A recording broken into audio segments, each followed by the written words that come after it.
Ibyagezwe 4 ku murongo w'icenda havuga ngo ariko kimwe gusa mwiyubare mugire umwete wo kwirinda mu mitima mwoye kwibagira ibyo amaso yanyu yiboneye vyoye kuva mu mitima yanyu iminsi yose muzoba mukiriho ariko muze mubimenyeshe abana banyu n'abuzukuru banyu. Imana nishimwe.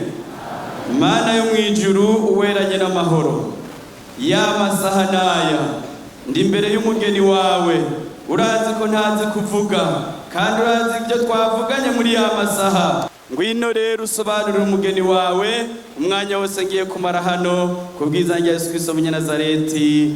Amen. Niri jambo ry'Imana tugiye kuvugana muri kano gatondo. Ijambo mfise hari igihe umuntu aba mu ngoro y'Imana bakamubaza ngo wumvise iki, ngo byari biryoshe, ngo byari hatari, ngo byari bikomeye. Ariko niyo bakubaza uza kuvuga ngo kwibagira ibyo Uhoraho yagukoreye n'akaga gakomeye. Niryo jambo tugomba tuvugane, niyo message maranye iminsi. Kubera kwibagira ibyo Uhoraho yagukoreye bitera akaga. Nagomba rero mbaze abantu mwavukiye ruguru mugira uko turaba, murabyemera? Gorora rwose. Amen. Abajyanye ku kirago mugira uko turaba, muracabyibuka? Abatekeye mu mahuba bagiye kwishura mugira uko turabe. Umviriza. Ariko kimwe gusa mwiyubare mugira umwete kwirinda mu mitima mwoye kwibagira ibyo amaso yanyu yiboneye. Ibyo amaso yanyu yiboneye. Nagomba mbaze harimo abantu bakomeye ababaye abapware n'abapwarisime mugorore turabe gira gutya turabe abigeze kuba abapware n'abapwarisime kuko umupware musentira uburino abagenda uko iyo byemeye acagira uko gira gutya turabe ntibakivyibuka ko babaye abapware kuko byaremeye.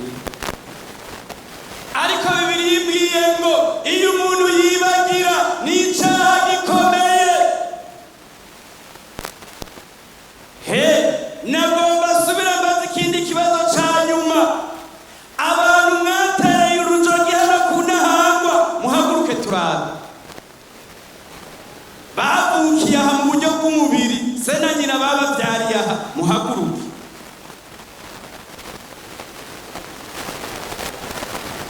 Nimubaharure murabe mubonye ari bangahe?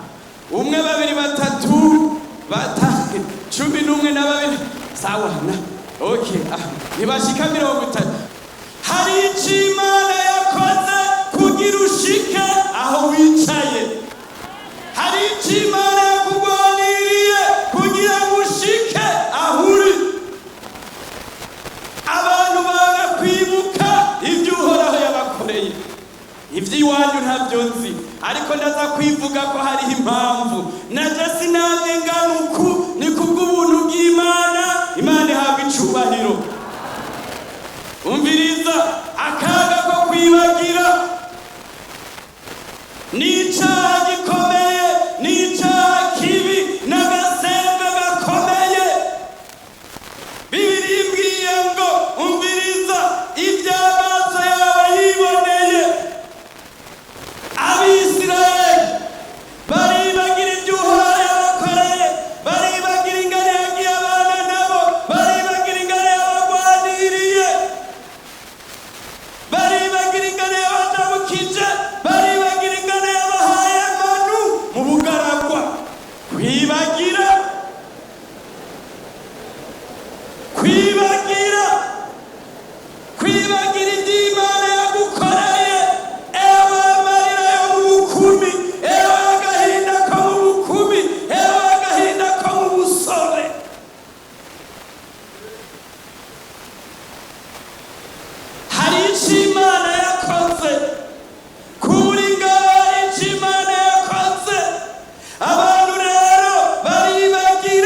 icyo uhoraho yakoze.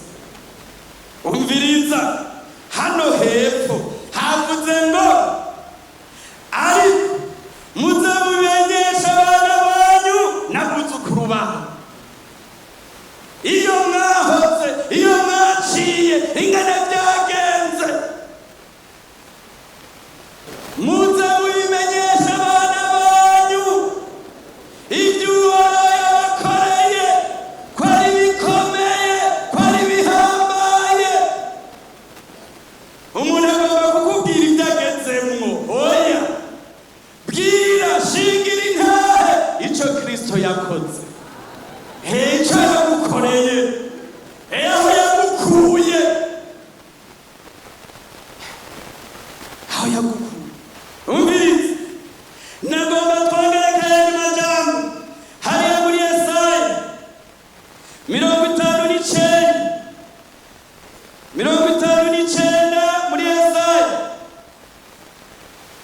kuri 1 turashikana kuri 8. Ni urupapuro rw'818 havuga ngo ariko ibigabitanyo byanyu nibyo byabatandukanije n'Imana yanyu, kandi ibyaha byanyu nibyo byabakingiriye mu nyonga hayo, bituma yana kumva, kuko amaboko yanyu yandujwe n'amaraso, n'intoki zanyu zandujwe n'ibigabitanyo, iminwa yanyu yabivuga ibinyoma, n'ururimi rwanyu ruvugira ibibi muki mu ntamatama, witwarira uwundi mu buryo bunyuranye, ntawe n'uburana iby'ukuri, bizigira ibitagira ikimazi, bavuga ibinyoma, basaba inda ziki z'ukugira nabi, bakabyara ibigabitanyo, bagabera buri iki amagi y'imfuvyi, bajisha gutangurirwa uriya magi yabo agakira, wamena irigi hagaturumbukamwo iki. Ibyo bajisha gutangurirwa ntibizovamwo imyambaro, kandi ntibazoshobora kwifuka ibikorwa byabo. Ibikorwa byabo n'ibikorwa by'ubugaba, ibikorwa by'umuryano biri mu maboko yabo. Ibirenge byabo byirukira gukora ikibi, kandi bihutira kuvisha amaraso y'abatacumuye. Ivyiyumviro byabo n'iby'ubiyumviro by'ubugaba, kugeseza no guhonya biri mu nzira zabo. Inzira y'amahoro ntibayizi, mu ngendo zabo ntihabamo mw'ibiroranye, bitoboreye inzira z'ibigoramange, uzicamo wese ntamenya amahoro. Imana nidufashe. Aka n'akaga k'umuntu yibagiye ibyo uhoraho yamukoreye.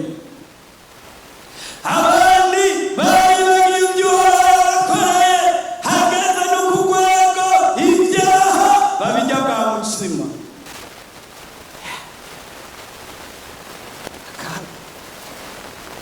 Akaga gakomeye.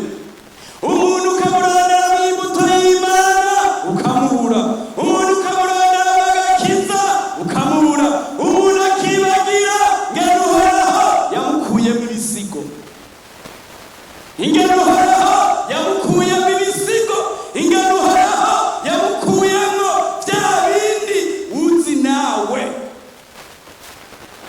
Abandi nabo bicaye ku biheko, umuntu akibagira Imana bamenyanye, akibagira agaciro k'umuvugizi wacu mukuru ariwe Yesu Kristo, kandi ariwe agomba tuvugira muri kino gitondo. Abantu bakibagira.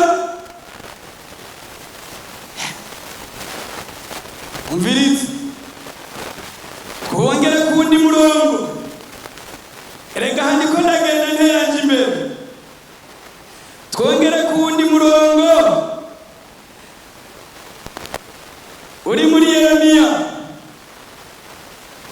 6:13 havuga ngo ni urupapuro rw'832, kuko uhereye kuri Nyarucari muri bo ugashitsa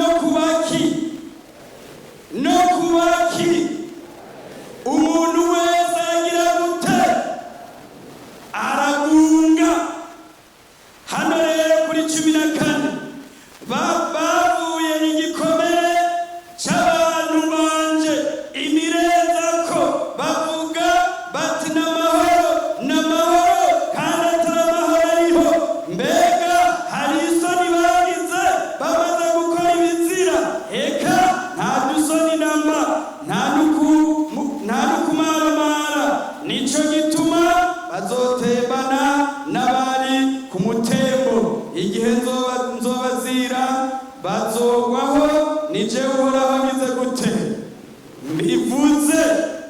Ureye kuri Nyarucari ugashikana kuhambaye bayibagiye.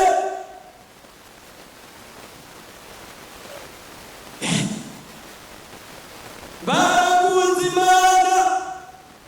Hari abakozi b'Imana kuva binjiye mu murongo bataratanga n'umunsi n'umwe ikigira cumi. Muri bisuma mwarivye uhoraho.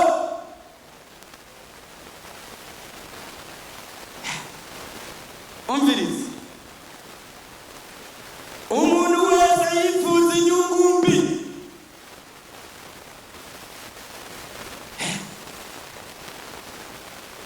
umviriza hano bavuye ibikomere c'abantu banje mireza ko bavuga bati n'amahoro n'amahoro n'amahoro atari karamahoro. Ivyahu vyasirimutse. Nasengera umwana w'umwigeme ndumuvuga butumwa ambwira ati mwarimu ndafise ikibazo maze iminsi ngira ingorane kuko narisha akayabu iyo hageze mu y'ijoro kaca kaza tukagatera ibuye. Hanyuma rero mwema arambwira ati muha umunsi uyu uca ugenda umusengere. Hanyuma rero ndiko agarutse uwo munsi namuhaye ndiko ndamusengera ntanguye gusenga ati Mana yo mw'ijuru uyu muntu nimba akayabu kuva uyu munsi nikagaruke ariko nimba ibindi umuriro umanuke. Hagarika mwarimu hagarika. Urabona umukirisa hagarika mwarimu ariko arasenga ati none nibiki narishe narakoroye.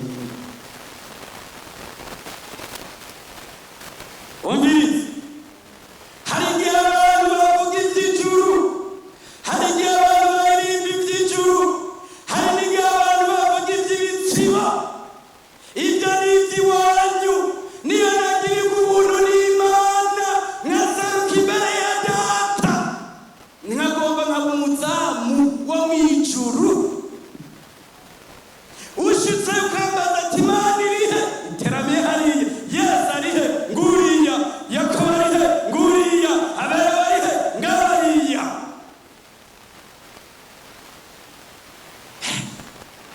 Ico nico gihamba. Mugabo abantu baribagiye umuhagiro w'amaraso, baribagiye agakiza, baribagiye n'ijuru, bariko bifatanya n'isi. Ivy'agakiza barabitaye, abandi barabishize mu bwenge, abandi barabisiviri, ibyaha barabibatije. Abaherezi n'abati nta ngorane, ariko nyene igikorwa giratse, nyene igikorwa giratse, nyene igikorwa giratse. Hahirwa uzoseruka imbere ya nyene igikorwa.